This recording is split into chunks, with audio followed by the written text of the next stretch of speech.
Hello, in this video I'm gonna show you how to create or pack your files into RAR and zip archives.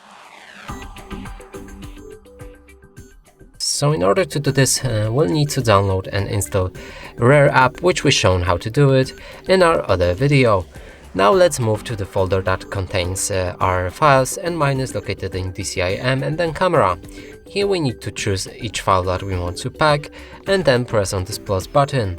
Now we'll be able to change archiving options, and the first thing is to choose a name for our archive. You can call it whatever you want. I'm gonna call it pictures. Next we can choose extension for the file, so we can call it RAR zip or RAR 4.x. Here you can delete files after archiving or create solid archive. You can also set up the password for this archive, so I'm just gonna do it. It's gonna be 1, 2, 3.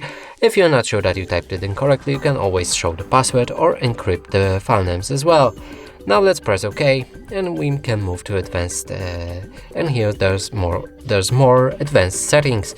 In the options there's more options, and in the comment we can leave any comment about this archive. After everything is set, we can click on OK, and that way we'll create the pictures that were right here. And that's it for this video. Hope you like it. Please consider subscribing to our channel, leave a like and a comment below.